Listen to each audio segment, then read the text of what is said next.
7, 6, 5. 4-stage engine start. 3, 2, 1. And liftoff of Artemis 1.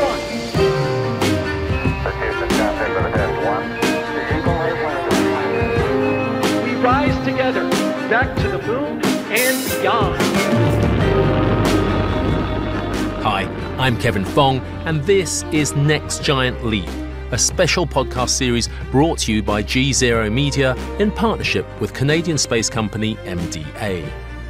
It's one small step for man, one giant leap for mankind.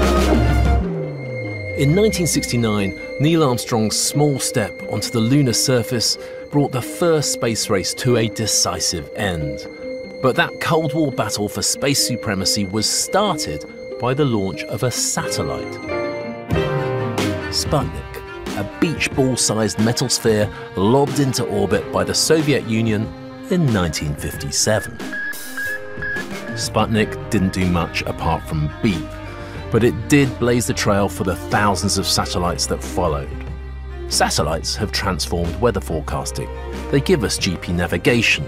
They're our eyes in the sky for defense and national security, as well as for disaster response. And of course, they're essential for monitoring environmental change. And let's not forget satellite TV, and now the rollout of satellite broadband. The vast majority of satellites are in what's called low Earth orbit, or LEO, the zone of space between about 100 and 1,200 miles above our heads. And that's where the number is increasing very, very rapidly. This is the focus of today's episode of Next Giant Leap. What's been driving the satellite revolution, what it's delivering, and what's to come. I've been talking to 3 leading experts in the satellite business. All 3 will be pitching in over the course of the show. We're going to start with Mike Greenlee, who's the CEO of Canadian space company MDA. MDA built the RadarSat family of Earth observation satellites, and it's also this podcast's partner. I began by asking Mike what we can expect to see in low Earth orbit in the coming years.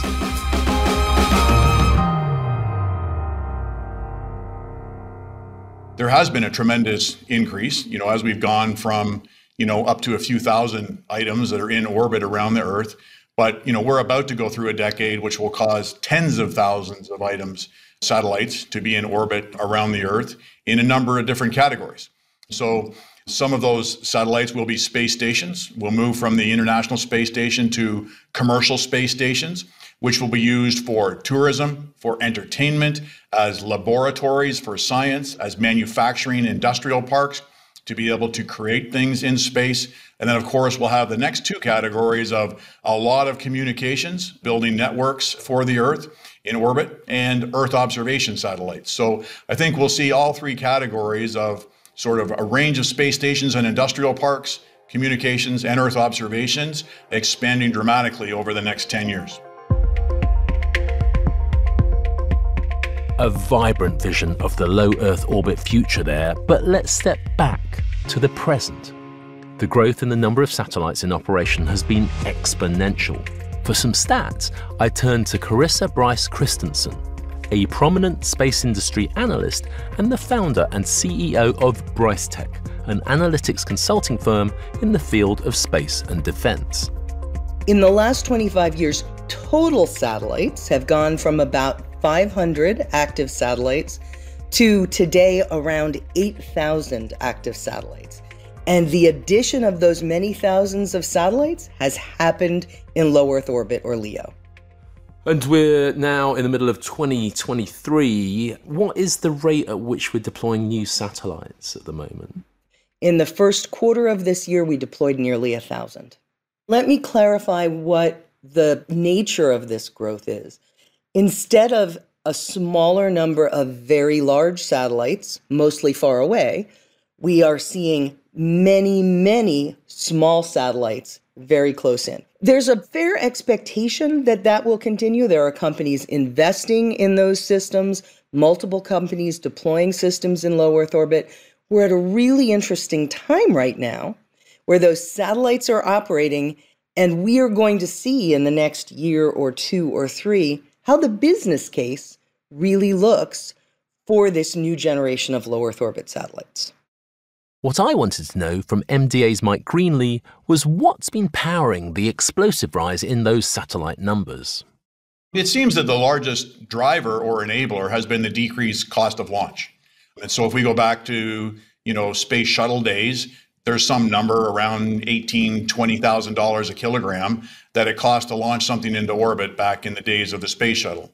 Today, that $20,000 a kilogram is about $2,000 a kilogram, in a good deal on a modern rocket to get into orbit. But that's much, much more accessible, that allows businesses to be able to, close their business case. If you can build a communication systems or build sensors to observe the Earth or build a manufacturing facility that could operate in zero gravity, you can now get it into orbit affordably. The accessibility of launch and the cost of launch continues to decline. And Mike, what has made it so much cheaper over the years? A couple of things. One of them has been the commercialization of launch. So industry's involvement in launch, industry's investment in launch, industry's ability to take risks, to be able to try stuff out and then to get success. If you have a large government program and it puts a rocket up and it blows up, let's say, the world would say, oh my gosh, like that government agency failed, it didn't work. As you see every day with SpaceX, when they launch something, they try stuff out and it blows up. It's just an exciting day. It blew up. We learned a whole bunch of things today. Let's try again. Industry can do that. Industry can try stuff out, use their own investment, combine with government investment, and rapidly accelerate the innovation cycle. So that's been a huge contributor to that, in addition to the technology itself. So in launch, one of the largest things has been the reusability of launch, so that we've seen now, through SpaceX and their rocket systems is the biggest example, whereby, you launch a rocket and then the boosters return and they land. And that's almost as exhilarating as watching the launch itself, as watching these boosters return and land and be used now dozens of times. So the reusability is getting obviously much more bang for the buck in terms of being able to have a rocket that can be used again and again, which further drives down costs. So when we talk about that great expansion to come, there are systems such as, SpaceX's Starship, which are forecast to take the current $2,000 a kilogram down to $200 a kilogram, in addition to having, 100 metric tons of cargo capacity, which will just dramatically further change the thinking. I don't think people really understand yet, what transformative impact a ship like Starship is going to have as it gets operational over the next year or two.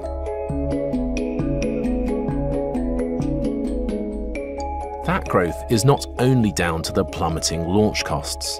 Over the years, satellites have become smaller and cheaper to make. One of the engineering pioneers of this trend is Professor Martin Sweeting of the UK's University of Surrey. Around 40 years ago, he founded a startup, Surrey Satellite Technology Limited, to commercialise small satellites. The company is now owned by the aerospace giant Airbus, with Martin as its executive chair.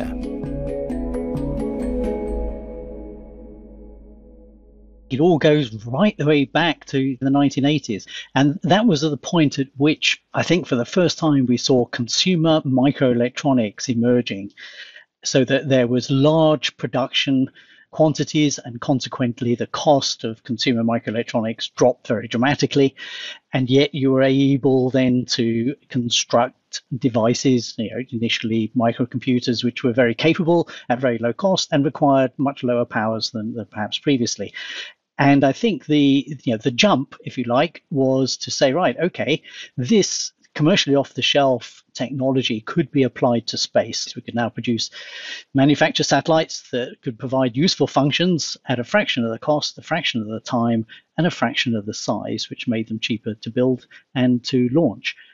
And in the last decade or so, what we've seen is small satellites now having the sort of capability to address real commercial and other, governmental applications.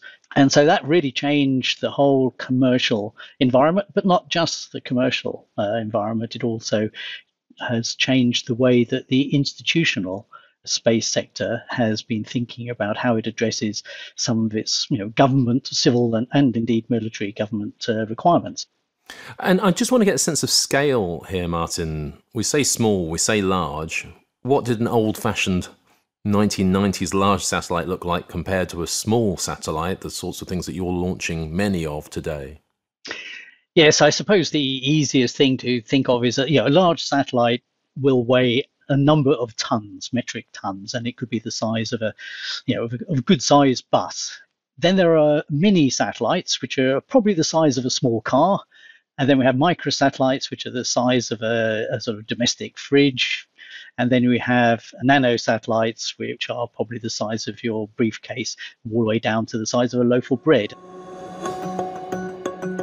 It's the micro-sized class of satellite which is now populating low Earth orbit at an extraordinary rate.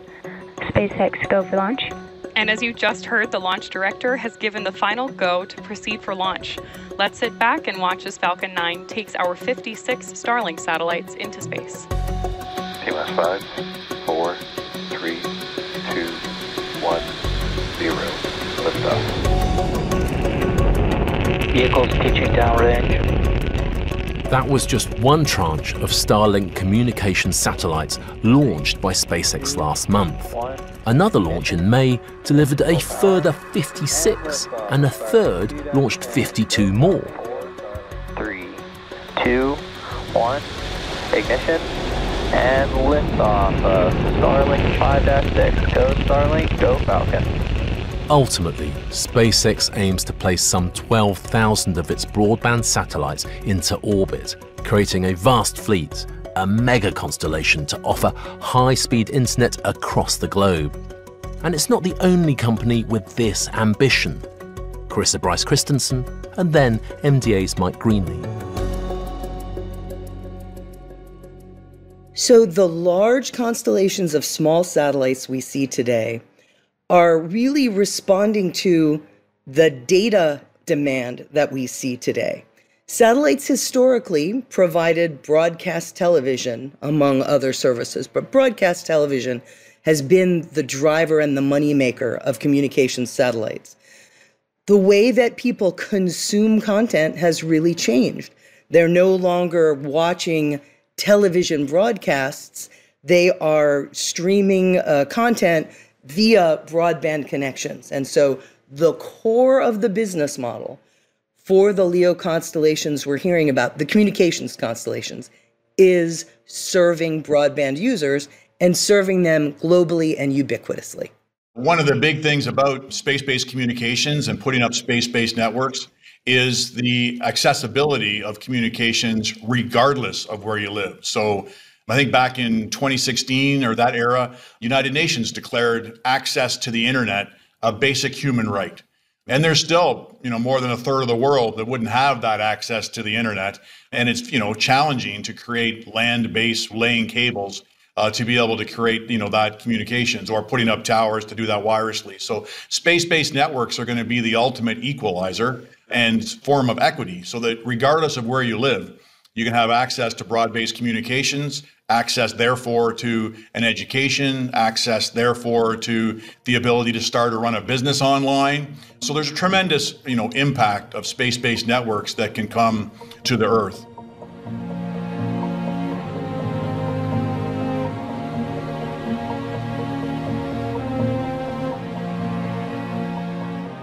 And Martin, do you think there is a possible future out there where satellite-based technology replaces terrestrial infrastructure wholly, almost entirely? Might we see an end to ugly cell towers on top of buildings in town centres? Depends how far ahead you look.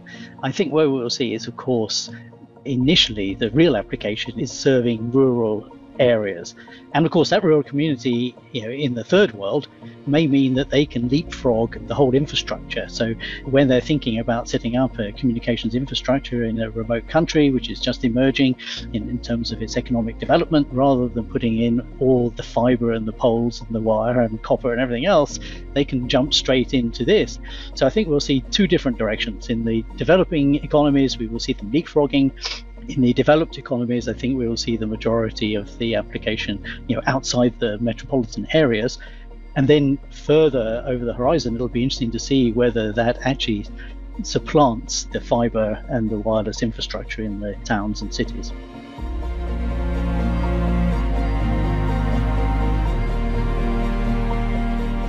Clarissa, with your forecaster's hat on, I want to know if there is a future which has an appetite for these many constellations of small satellites. Do you think that that demand will continue to grow? Well, I can say with certainty, demand for broadband data will continue to grow. I think that there is uncertainty around the ability of satellite constellations to effectively meet that demand. That depends on how those systems perform. That depends on the pricing they can offer. That depends on their ability to interconnect with and interact with terrestrial systems and provide seamless service.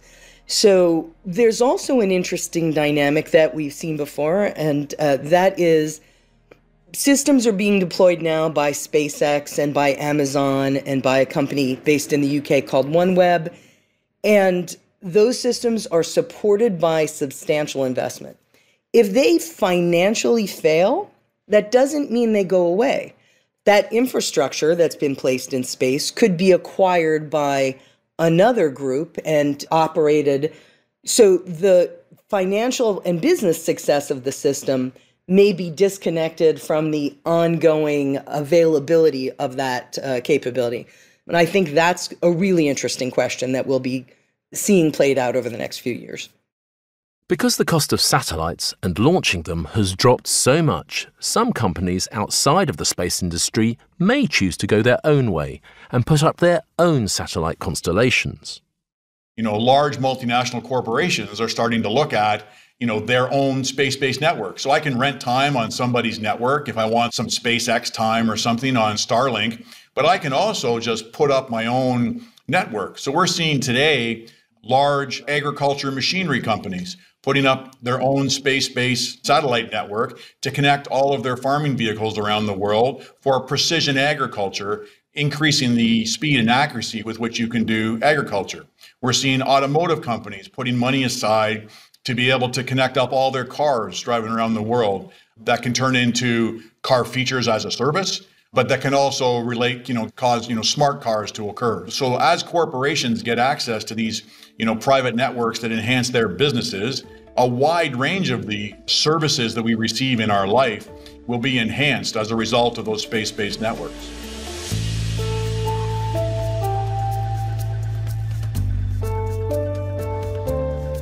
Aside from communications, another critical role satellites play is Earth observation, or remote sensing. There are eyes in the sky looking down everywhere on Earth's surface. With ever finer scale resolution in their cameras and sensors, they monitor everything from troop movements to farmers' fields, from storm systems to the temperature of the atmosphere. It started with government, it started with, military, being able to track and keep track of military assets, vehicles, ships, planes, trains, and automobiles around the world, in addition to strong government services such as weather monitoring and the like. That still is a very large part of the Earth observation market. And so we definitely continue to do what's called intelligence, surveillance, and reconnaissance, or ISR, for military and security agencies to keep track of what's happening on Earth. And then the weather type surveillance has really expanded to keep track of a wide range of different, sort of Earth preservation activities. And that includes tracking the planet's greatest environmental threat, the gathering climate crisis. The European Space Agency did an analysis and concluded that of the variables that we need to measure in order to understand climate change, to know it's occurring and to figure out how to respond to it, more than half can only be measured by satellites today. Satellites let us measure greenhouse gas levels. They let us establish baselines for the ocean and for the Earth broadly. They help us understand changes in the atmosphere and in temperature. And so I think that that's a little bit of a lost story around satellites, is how critical they are to our understanding of climate change and any pathway forward in managing it. And Martin, give us a sense of just how powerful Earth observation capabilities have become in recent years. First of all, we have been gradually in the civil environment increasing our spatial resolution, the size of the objects that we can determine on the ground, to the point where we have commercial systems which can image objects with a resolution of about 25 centimeters. The other dimension is that having large numbers of satellites in a constellation dramatically increases the revisit time, so we can now monitor rapidly changing phenomena much more quickly, so that we can see the same place, at least every day or several times every day. Means that we can be more responsive to assessing and then reacting to disasters, for example. We can monitor agriculture more rapidly. That requires being able to look at fields as the vegetation develops over the course of a week, so you know when to put your fertilizer down or when best to actually cut the crop. And also, of course, in terms of just monitoring patterns of life, either for local government use or, again, particularly, of course, for defense and security applications. MDA's RadarSat-2 satellites are being used in the defense of the natural environment. Mike Greenlee. We've got involved in things like deforestation, for example. Keeping track of the density of forests, identifying when those change, being able to know when people are, doing illegal acts and, taking down forests that they shouldn't have, and bringing in resources to prevent that. MDA is heavily involved in illegal fishing and unregulated fishing to monitor naval activity, ship activity off the coast of a country in their economic zone and identify the presence of illegal fishing so that people can very accurately interdict. A lot of countries don't have the resources with airplanes or ships to patrol their entire, 200-mile nautical limit off their country. It's too vast of a piece of real estate. But with space surveillance, they can see that's where the illegal activity is, and you can target right in on it and get after it. So, very powerful effects of space-based Earth observation. And this sounds like it's going to yield an incredible, huge stream of data.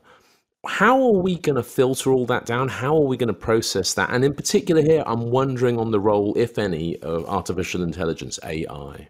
Yeah, so there's absolutely a lot of data that comes from Earth observation. From MDA's radar-based satellites like RadarSat-2 alone, we have just millions of kilometers of Earth observation imagery from over the years, archived and then collected and being added to on an annual basis.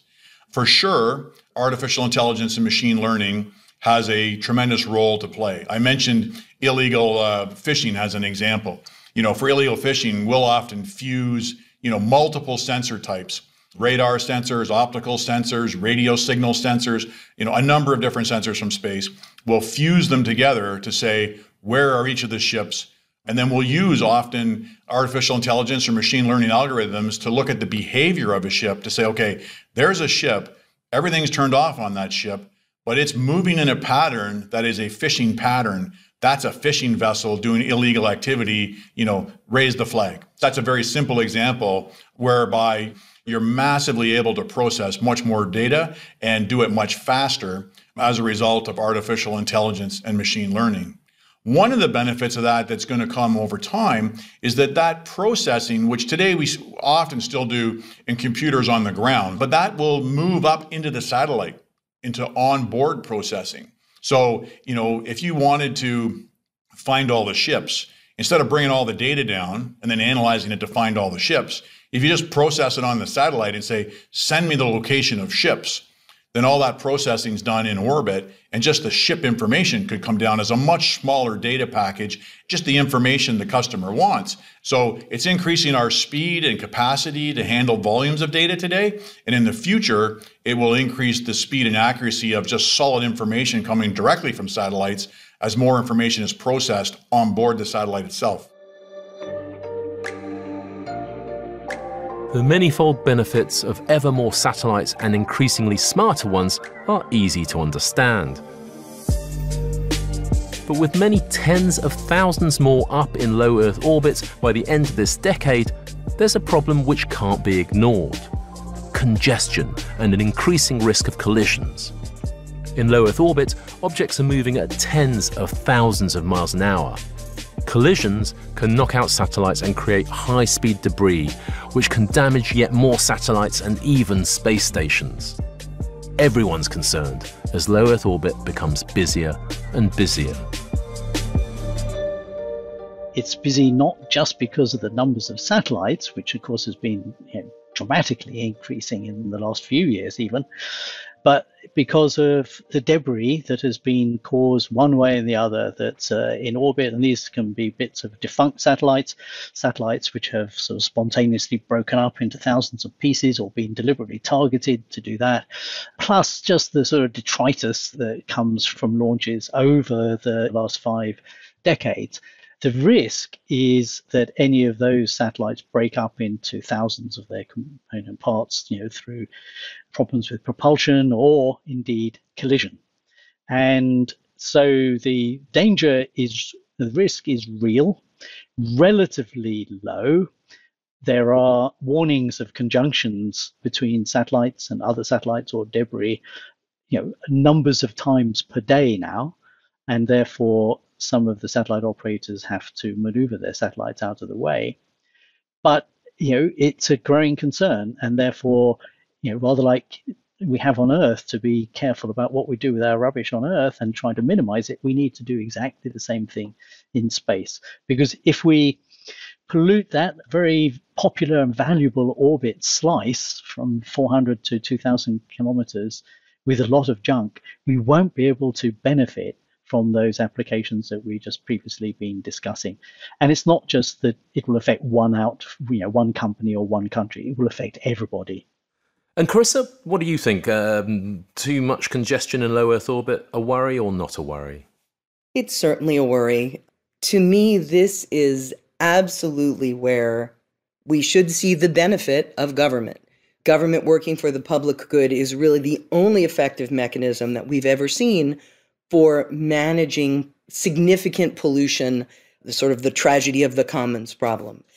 We are moving into a situation in which there are new threats and challenges that require regulation. And I will say that I think we, the United States, we other nations have been slow in moving forward with an appropriate regulatory structure. And I'll also point out, with perhaps a bit of a hopeful note, that we, the world, have managed this around global air traffic control. And so space traffic management and regulating congestion in space should be feasible. Houston, contact with a test 1. You got a bunch of guys about to turn blue. We're breathing again. Thanks a lot.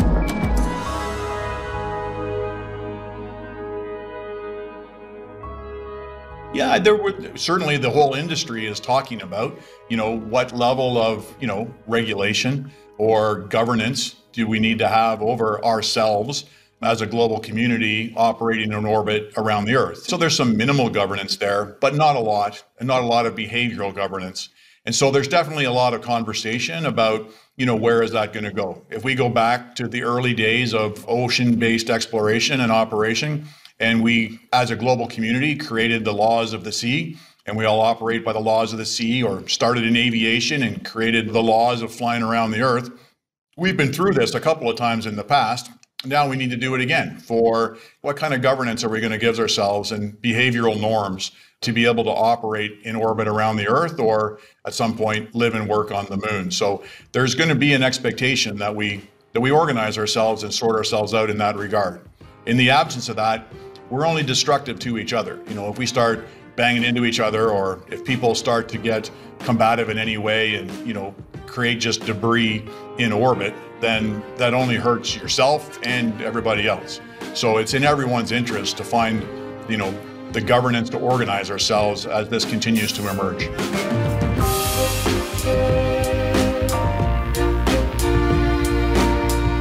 That's it for this episode. My thanks to Mike Greenlee, Clarissa Bryce Christensen, and Martin Sweeting for their insights.